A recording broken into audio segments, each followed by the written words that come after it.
మంచినీళ్ళు లేవు. అక్కడికి గోసాల కాడికి వెళ్ళి తెచ్చుకుంటున్నాం. మరి లేనిది ఏం చేయము? పైపులు వేసారు. పైపులు వేసినా కాడ మంచినీళ్ళు రావట్లా, మేము తాగటల్లా.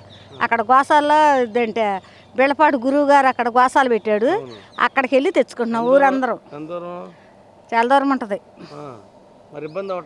మరి ఇబ్బంది అయితే ఎవరికి చెప్పుకోము. వస్తున్నారు ఓట్లు వేయమని అడుగుతున్నారు. ఎంతకమ్మా 4 రోజులు ఉండక మేము ట్యాంకర్ పంపిస్తామంటున్నారు. ఓట్లు గెలిచిన తర్వాత ఎవరికాళ్ళు ముడుసుకు కూర్చుంటున్నారు. మేము మా తప్పలు మాకు తప్పటల్లా. నానిగారు అక్కడ చెప్పాము, నానిగారికి చెప్పాము. ఇప్పుడు కొత్తగా ఎవరు వస్తున్నారు చూడు, ఎన్నికల రాము మొన్న వచ్చాడు, చెప్పాము వేపిస్తానమ్మా మీకు ట్యాంకర్ తెప్పిస్తానమ్మా అన్నాడు. ఏది వేపించారు మా ఊళ్ళో పడవంటున్నారు. మరి నీళ్ళు మీ ఊళ్ళో ఇబ్బంది అంట అంటే వాడుకుంటా కొంటున్నాయి, తాగటానికి మంచి నీళ్ళు లేవు.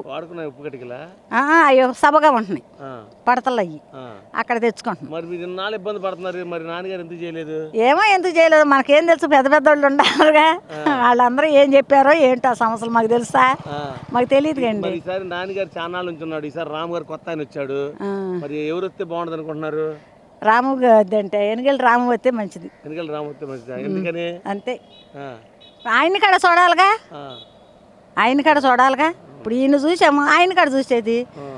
ఇక మళ్ళీ 5 సంవత్సరాలకి ఎవడు మాకు బస్సు వస్తుందండి, వెళ్తున్నాం రైలుకి వెళ్తాం. Please like and subscribe eagle Andhra.